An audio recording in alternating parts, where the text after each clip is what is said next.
Hello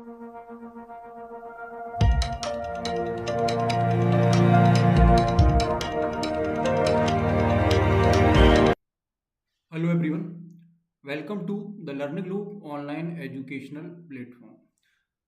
तो student, हमने अपनी पिछली क्लास में हम जो बोर्ड एग्जाम 2025 आईटी का पेपर डिस्कस कर रहे थे, उसमें अपने ऑब्जेक्टिव क्वेश्चन हमने फर्स्ट सेशन में कंप्लीट कर लिए सारे चारों, ठीक है। और इसके बाद वाले सेशन में हमने जो 3 मार्क्स वाले क्वेश्चन हैं उनको कवर किया है, ठीक है। आज हम बात करने वाले हैं 5 मार्क्स वाले की, जो 5 नंबर वाले क्वेश्चन एग्जाम्स के अंदर आते हैं। आज हम उनको कवर करने वाले हैं कि 2025 में जो 5 नंबर वाले क्वेश्चन थे वो किस तरीके से पूछे गए थे, उनके मॉडल आंसर क्या हैं, ठीक है। और 5 नंबर वाले है ना जो क्वेश्चन है उनका फॉर्मेट हमें कैसा बनाना है या किस तरीके से हमें चीज़ें उसके अंदर लिखनी है, हम इस पर बात करने वाले हैं, ठीक है। तो अगर आपने ये पहले वाली क्लासेस नहीं देखी हैं तो पहले आप इनको कंप्लीट करें, उसके बाद आप है ना इस क्लास से कंटिन्यू करेंगे तो आपको पेपर जो है वो ठीक तरीके से समझ में आ रहा होगा, ठीक है। और हमने जो भी प्लस पॉइंट्स यहाँ पर डिस्कस करे हैं वो भी आपको क्लियरली समझ में आ रहे होंगे, ठीक है। चलिए, तो हम देखते हैं कि यहाँ पर क्वेश्चन नंबर 10 से लेकर क्वेश्चन नंबर 15 तक या क्वेश्चन नंबर 10 से लेकर 15 तक जो भी क्वेश्चंस होते हैं, ये सारे के सारे 6 क्वेश्चन जो हमारे पास आते हैं ये सारे 5 नंबर वाले क्वेश्चन होते हैं, ठीक है। और यहाँ से आप देखते हो कि हमारे पास 30 नंबर का सेक्शन बन रहा होता है, ठीक।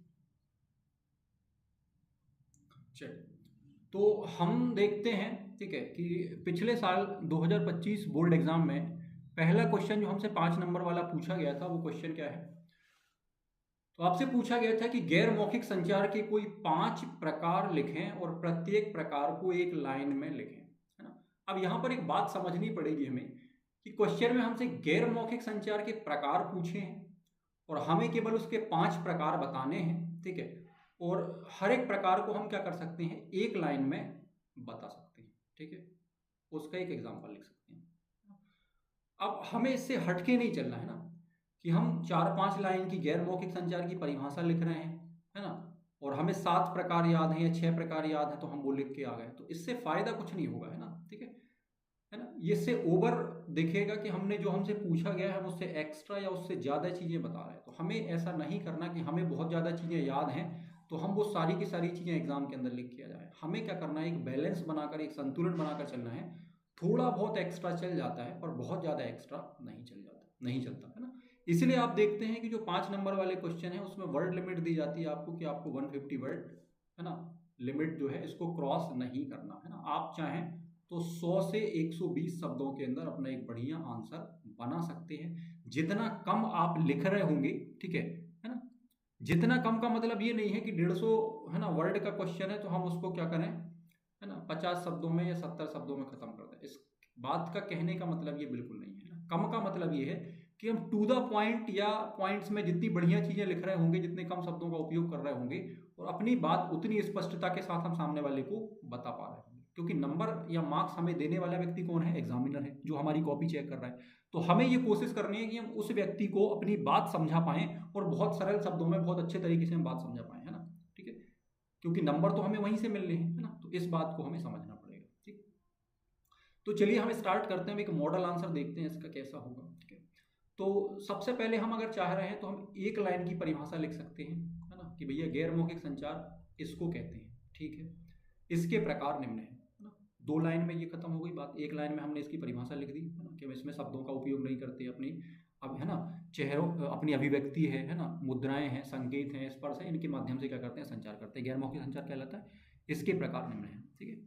पहला प्रकार चेहरे की अभिव्यक्ति, है ना, इसमें हम बिल्कुल सेलेक्टेड चीज़ें लिख रहे होंगे, हमारे हाव भाव अलग अलग भावनाओं को दिखा सकते हैं, ठीक है। दूसरा पॉइंट हो जाएगा शारीरिक मुद्रा। मुद्राएं हमारे आत्मविश्वास और भावनाओं को दर्शाती हैं, ठीक है। इशारे अथवा शारीरिक हाव भाव, इशारों में शरीर का मूवमेंट शामिल होता है जो एक विचार या अर्थ को व्यक्त करते हैं। फिर स्पर्श आ जाएगा।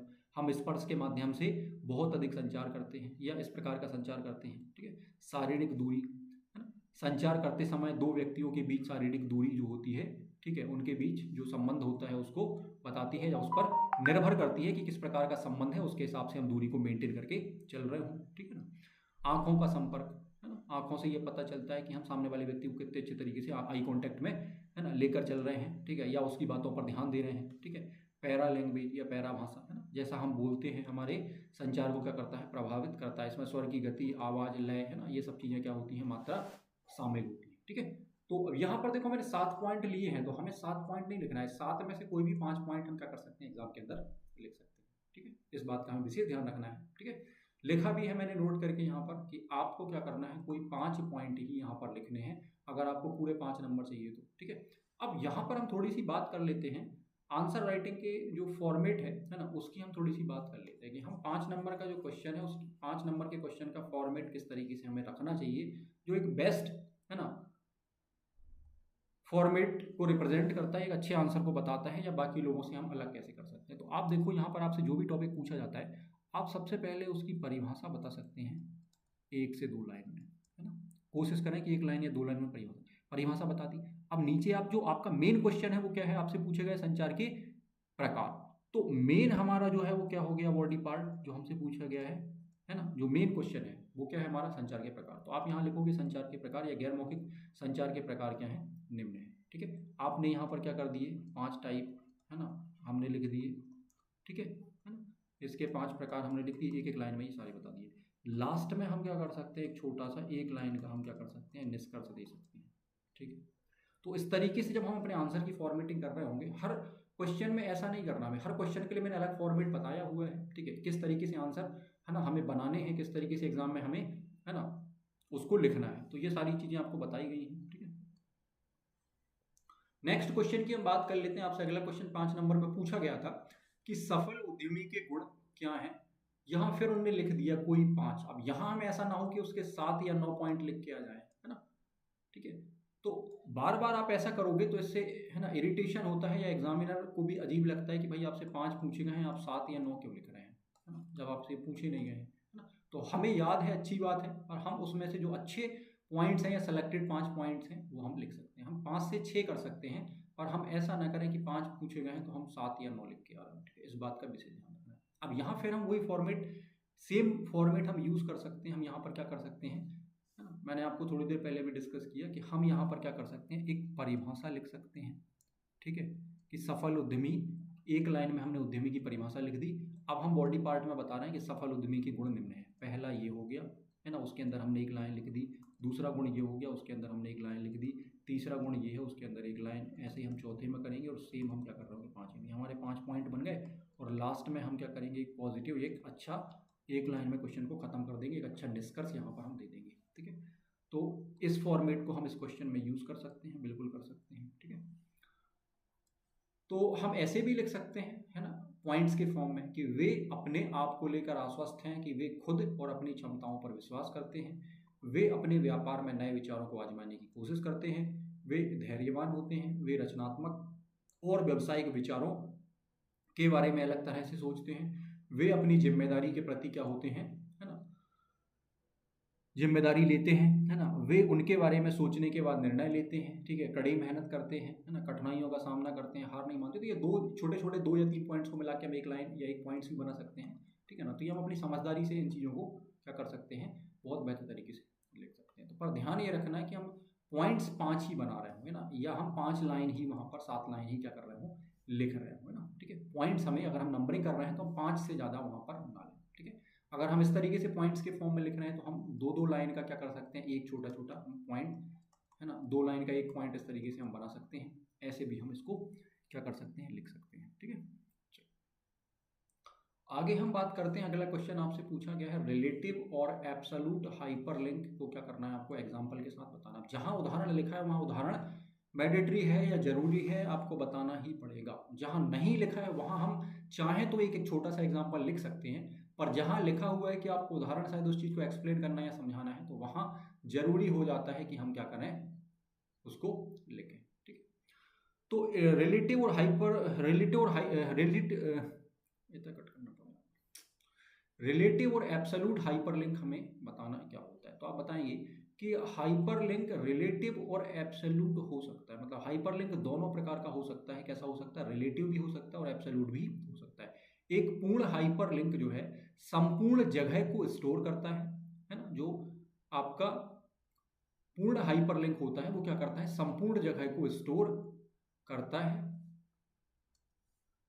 जहां फाइल स्टोर होती है, इसीलिए यदि फाइल को स्थान से हटा दिया जाता है तो एब्सोल्यूट हाइपरलिंक जो है वो काम नहीं करेगा, है ना। एक एग्जांपल हमने बता दिया इस तरीके से, सी, है ना, यूजर एडमिन डाउनलोड try.ods, ठीक है ना, एक पाथ हमने यहाँ पर रख दिया।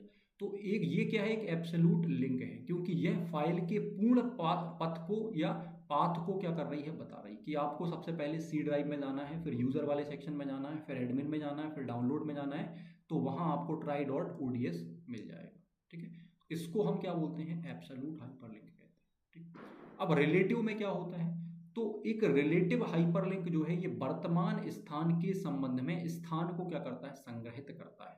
उदाहरण के लिए हमने यहाँ पर एडमिन लिखा है ना, और क्या लिखा है, डाउनलोड, ठीक है, और ये लिखा है, ठीक है। तो ये क्या है, एक रिलेटिव हाइपरलिंक है, क्योंकि ये क्या है, वर्तमान स्थान पर निर्भर कर रहा है, और इस प्रकार का फोल्डर जो है वो एडमिन को क्या कर रहा है, खोजा जाता है, ठीक है, जहां सक्रिय स्प्रेडशीट क्या करी जाती है, संग्रहित की जाती है। तो हम इस तरीके से इसको क्या कर सकते हैं, एग्जाम्पल के साथ उसको डिस्क्राइब करके बता सकते हैं, ठीक है। और बढ़िया तरीके से हमें अगर इसको लिखना है तो मैंने आपको एक मॉडल आंसर यहाँ पर दिया हुआ है, ठीक है, इसको आप पढ़ सकते हैं, है ना।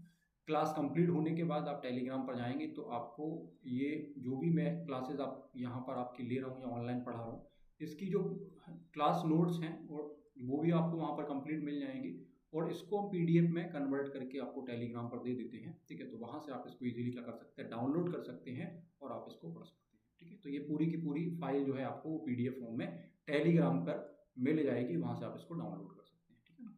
टेलीग्राम की जो लिंक है वो आपको यूट्यूब चैनल के होम पेज पर भी मिल जाएगी, और मैं कोशिश करूंगा कि उसको डिस्क्रिप्शन में भी डाल दिया जाए, तो डिस्क्रिप्शन में भी आप देख सकते हैं, वहाँ से भी आपको टेलीग्राम की लिंक मिल जाएगी जहाँ से आप PDF डाउनलोड कर सकते हैं, ठीक है ना।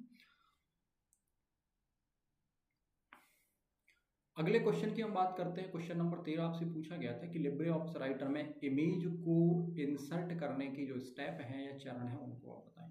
अब यहाँ फिर ध्यान रखना है, मेन फोकस हमें किस पर करना है, जो इमेज इंसर्ट के स्टेप हैं उसको हमें बताना है, ठीक है ना। तो हम क्लियर लिख रहे होंगे, बिल्कुल टू द पॉइंट बात लिख रहे होंगे कि लिब्रे ऑफिस राइटर में इमेज को इंसर्ट करने के चरण जो हैं वो निम्न है या निम्न अनुसार है, ठीक है। स्टेप नंबर 1 आप लिखेंगे कि लिब्रे ऑफिस राइटर में एक इमेज डालने के लिए हम सबसे पहले क्या करते हैं, डॉक्यूमेंट को ओपन करते हैं, ठीक है। अब यहाँ एग्जांपल में आप बता सकते हैं एक लाइन में या एक पॉइंट में, छोटे से पॉइंट में, कि डॉक्यूमेंट ओपन ऐसे होता है, इससे कोई दिक्कत नहीं, ठीक है। स्टेप नंबर 2, ये इससे और ज़्यादा क्लैरिफाई हो जाएगा कि आपका क्वेश्चन जो है वो और अच्छे से आपको आता है, आप बहुत अच्छे से बता रहे हो, है ना, कि हम इस फाइल में गए, फिर हमने यहाँ से डॉक्यूमेंट ओपन कर लिया, ठीक है। वहाँ कर्सर रखें जहाँ पर आपको क्या करना है, एक इमेज को इंसर्ट करना है, ठीक है। तीसरे पॉइंट में आप बताओगे कि मेन्यू बार से इंसर्ट, है ना, इमेज पर हम क्या करेंगे, सेलेक्ट करेंगे और हम क्या करेंगे, उसको क्लिक करेंगे। इससे क्या होगा, एक इंसर्ट डायलॉग बॉक्स ओपन हो जाएगा जिसमें हमें क्या करना है, पिक्चर फाइल को डालने की सुविधा मिलेगी, ठीक है। फाइल का सिलेक्शन करना है और डॉक्यूमेंट में एक इमेज हमारी जो है वो क्या हो जाएगी, सम्मिलित करने के लिए हमें क्या करना है, ओके बटन पर क्लिक करना है, तो हमारी इमेज जो है वहाँ आकर सेट हो जाएगी जहाँ पर हमने पॉइंटर रखा हुआ है। तो ये आप क्लियरली यहाँ से क्या कर सकते हो, स्टेप बता सकते हो, ठीक है। नेक्स्ट क्वेश्चन हमसे पूछा गया था कि डेटाबेस प्रबंधन प्रणाली DBMS में एक से अनेक या वन टू मैनी रिलेशनशिप को एग्जाम्पल के साथ समझाएं, है ना। अब देखो यहाँ फिर बोला है कि उदाहरण सहित समझाना है, तो हमें एग्जाम्पल जरूरी है कि एग्जाम्पल के साथ अपनी बात बता रहे हो या अपने क्वेश्चन को हम समझा रहे हो, ठीक है। तो आप बता सकते हो कि यह डेटाबेस में टेबल्स के बीच सबसे आम प्रकार का रिलेशन या संबंध होता है, ठीक है। जैसा कि नाम से पता चलता है, इस प्रकार के संबंध में मास्टर टेबल के एक विशिष्ट रिकॉर्ड में संबंधित ट्रांजैक्शन तालिका या टेबल जो है में एक से अधिक रिकॉर्ड क्या है, होते हैं, ठीक है। नाम से स्पष्ट हो रहा है, वन टू मैनी यानी एक से अनेक, ठीक है। एग्जाम्पल हमने बताया है कि एक शिक्षक कई छात्रों या कई कक्षाओं को पढ़ा सकते हैं, या एक व्यक्ति कई उत्पाद बेच सकते हैं। तो हम कह सकते हैं कि शिक्षक और वर्ग या शिक्षक और छात्र या विक्रेता और उत्पाद के बीच जो संबंध होगा वो क्या होगा, वन टू मैनी का संबंध होगा, ठीक है। ये आपका बिल्कुल, है ना, क्या हो गया, सेलेक्टेड आंसर हो गया। आप, है ना, अगर मेरे तरीके से लिखोगे या एक फॉर्मेट के अंदर आप अगर अपने 5 नंबर के क्वेश्चन को लिख रहे हो तो मैंने आपको क्या बताया था, आप एक छोटी सी परिभाषा देंगे, उसके बाद मेन जो आपकी बॉडी होगी उसमें आप सारी कहानी अपनी जो बतानी है क्वेश्चन की वो लिखिए और लास्ट में आप एक निष्कर्ष दे देंगे, है ना। तो हम इस क्वेश्चन में ऐसा कर सकते हैं, ठीक है। तो यहाँ पर मैंने एक मॉडल आंसर बना के लगाया हुआ है, इसको और डिटेल में या और अच्छे से एलेबोरेट किया हुआ है तो आप इसको पढ़ सकते हैं, है ना। डीबीएमएस में वन टू मैनी रिलेशनशिप वह संबंध है जिसमें एक रिकॉर्ड का संबंध कई रिकॉर्ड से होता है, लेकिन उन कई रिकॉर्ड में से हर एक रिकॉर्ड केवल उसी रिकॉर्ड से क्या होता है, जुड़ा होता है। ये हमने एक परिभाषा बता दी यहाँ पर, वन टू मैनी क्या होता है। अब हमसे उदाहरण के साथ इसको समझना चाह रहे हैं या पूछ रहे हैं तो हम एक बड़ा सा एग्जाम्पल यहाँ पर सेट कर लेंगे, ठीक है। हमने कहा कि एक डिपार्टमेंट में कई एम्प्लॉय हो सकते हैं, लेकिन प्रत्येक एम्प्लॉय केवल एक ही डिपार्टमेंट में क्या करेगा, कार्य करेगा, ठीक है। हमने यहाँ पर एक टेबल स्ट्रक्चर बता दिया भैया। सबसे पहले क्या हो गया, डिपार्टमेंट टेबल हो गई और एक क्या हो गई, एम्प्लॉय टेबल हो गई, ठीक है। तो डिपार्टमेंट आईडी होगी, इसको हमने प्राइमरी की मान लिया, एक डिपार्टमेंट का नाम होगा, ठीक है। दूसरी टेबल में हम बात करते हैं एम्प्लॉय टेबल में, तो एम्प्लॉय आईडी होगी जिसको हमने प्राइमरी की माना हुआ है, एम्प्लॉय का नेम होगा और डिपार्टमेंट आईडी होगी, इसको हम क्या बोल देंगे, फॉरेगन की, ठीक है। आगे हमने क्या किया, इसका हमने स्ट्रक्चर बना दिया कि डिपार्टमेंट आईडी जो है प्राइमरी की हो गई, यहाँ पर डिपार्टमेंट का नेम हो गया, ठीक है, डिपार्टमेंट आईडी, ठीक है, एम्प्लॉय आईडी और एम्प्लॉय नेम, ठीक है। अब इसको हमने क्या कर दिया, एग्जाम्पल को समझा दिया या उसका अर्थ बता दिया कि भैया डिपार्टमेंट आईडी को एम्प्लॉय टेबल में फॉरेगन की के रूप में क्या किया जाता है, उपयोग किया जाता है। इससे पता चलता है कि एक डिपार्टमेंट में कई एम्प्लॉय जुड़े हो सकते हैं, है ना। एक चित्र भी हम बना सकते हैं, ये डिपार्टमेंट एक हो गया, ठीक है, और एम्प्लॉय इससे क्या हो गए, है ना, इनफाइनाइट का हमने साइन लगाया और एम्प्लॉय बहुत सारे हो सकते हैं, ठीक है। या हम एक डिपार्टमेंट में क्या कर सकते हैं, बहुत सारे एम्प्लॉय बना सकते हैं। एक लास्ट में एक लाइन का निष्कर्ष दे दिया कि वन टू मैनी रिलेशनशिप का उपयोग डीबीएमएस में डेटा को व्यवस्थित करने और दो टेबलों के बीच संबंध स्थापित करने के लिए किया जाता है। तो आप देखेंगे कि आपका जो आंसर है वो सभी लोगों से अलग दिख रहा होगा या एक अलग इम्पैक्ट छोड़ रहा होगा। इससे ये क्लियर हो रहा होगा कि आपने कितने बढ़िया तरीके से अपने आंसर को बताया हुआ है या आपके पास कितना सारा नॉलेज है, ठीक है। हमने भले थोड़ा सा कम पढ़ा हुआ हो, पर अगर हम क्वेश्चन की जो फॉर्मेटिंग है, ठीक है, जो फ्रेमिंग है, उसको हम बहुत अच्छे से कर रहे होंगे या उसका फ्रेम बहुत अच्छा हम बना रहे होंगे, उसको बहुत अच्छा लेके हम चल रहे होंगे, तो आप देखोगे कि आप एग्जाम में बहुत अच्छा स्कोर कर सकते हो या बहुत अच्छे मार्क्स लेके आ सकते हो।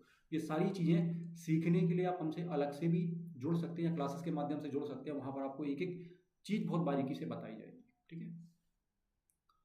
और प्लेलिस्ट में मैंने आपको बताया था, है ना, जो 90+ मार्क्स वाली सीरीज़ है उसमें आपको ये लेक्चर आंसर राइटिंग वाले मिल जाएंगे। तो आप प्लेलिस्ट में जाकर देखेंगे तो आपको सारी वीडियोज़ वहाँ पर सारी क्लासेस आपको मिल जाएंगी, आप उनको बहुत अच्छे से देख सकते हैं, ठीक है। अगले क्वेश्चन की हम बात कर लेते हैं। क्वेश्चन नंबर 15 हमसे पूछा गया है, ठीक है, इंपॉर्टेंट भी है ये क्वेश्चन, काफ़ी रोजगार कौशल में 3rd यूनिट से आपसे पूछा जाता है ना। तो वॉर्म वायरस और ट्रोजन हॉर्स वायरस आपसे पूछा गया है और फिर पूछा गया है इंटरनेट स्कैम्स क्या होते हैं। ये 5 नंबर का क्वेश्चन है, 5 नंबर में 2 चीज़ें पूछी गई, तो हम ये मान लेते हैं कि 3-3 नंबर का जैसा फॉर्मेट होगा या उस तरीके से चीज़ों को 3-3 पॉइंट्स में भी अच्छे से अगर हम बता रहे होंगे तो आप देखोगे कि आप 5 नंबर के लिए यहाँ सफिशिएंट लिख सकते हो, ठीक है। सबसे पहले हम बात कर लेते हैं वॉर्म वायरस। वॉर्म वायरस वे वायरस होते हैं जो कंप्यूटर पर हमला करने के बाद खुद को दोहराते हैं, ठीक है, मतलब रेप्लिकेटेड कॉपीज बनाते हैं और सभी फाइलों में फैल जाते हैं। इससे उन्हें निकालना क्या हो जाता है, बहुत मुश्किल हो जाता है। तो ये हमने क्या बता दिया, वॉर्म वायरस बता दिया। अब हम इसी में 2 लाइन में ट्रोजन हॉर्स बता देंगे कि ट्रोजन हॉर्स जो है वो खुद को क्या करते हैं, दूसरे रूप में क्या करते हैं, बदल लेते हैं। अर्थात यह एक उपयोगी सॉफ्टवेयर प्रोग्राम जैसा प्रतीत होता है, लेकिन एक बार जब हम यह हमारे कंप्यूटर में पहुंच जाता है या हम इस पर क्लिक कर देते हैं तो यह वायरस की तरह व्यवहार करता है और डेटा को क्या कर देता है, नष्ट करना शुरू कर देता है। इसमें मेन हमने बात बताई है बहुत बढ़िया तरीके से, ठीक है। तो इस तरीके से आप लिख सकते हैं। इसके बाद आता है इंटरनेट स्कैम्स। तो आपने देखा होगा कभी कभी आपको ये कहते हुए बहुत आकर्षक प्रस्ताव आते हैं, ठीक है, या मैसेजेस आते हैं या ईमेल आते हैं कि आपकी लॉटरी लगी है या आपने बहुत बड़ी रकम या बहुत बड़ा पैसा जीता है, ठीक है, और आप एक निश्चित राशि जमा करके अपने पुरस्कार का दावा कर सकते हैं या उसको प्राप्त कर सकते हैं। तो जब आप क्रेडिट कार्ड या ऑनलाइन बैंकिंग का उपयोग करते हुए पैसा जमा करते हैं तो आप ना केवल जमा पैसा खोते हैं बल्कि बाद में आपको अपने अकाउंट कार्ड वगैरह का दुरुपयोग या उसको ब्लॉक भी करवाना पड़ सकता है। तो इसे ही हम क्या कहते हैं, इंटरनेट स्कैम कहते हैं, ठीक है। तो उम्मीद है जो 5 नंबर वाले सारे मॉडल आंसर्स हैं, ठीक है, और जो स्ट्रेटजी है वो मैंने आपको समझाई, है ना। तो उम्मीद है आप इस चीज़ को बहुत अच्छे से समझ गए होंगे। आगे आने वाले सेशन में हम 7 नंबर वाले क्वेश्चन पर चर्चा कर रहे होंगे या उसको देख रहे होंगे कि अब इसको कैसे लिखते हैं, है ना। और अधिक जानकारी के लिए आप हमसे, है ना, इन नंबरों पर जुड़ सकते हैं, है ना, या टेलीग्राम और व्हाट्सअप जो है ना चैनल बने हुए हैं, उन चैनल पर आप हमसे बात कर सकते हैं, कम्युनिकेट कर सकते हैं, और अधिक जानकारी के लिए वहाँ पर अपने जो क्वेरी हैं वो आप पूछ सकते हैं, क्वेश्चंस पूछ सकते हैं, ठीक है।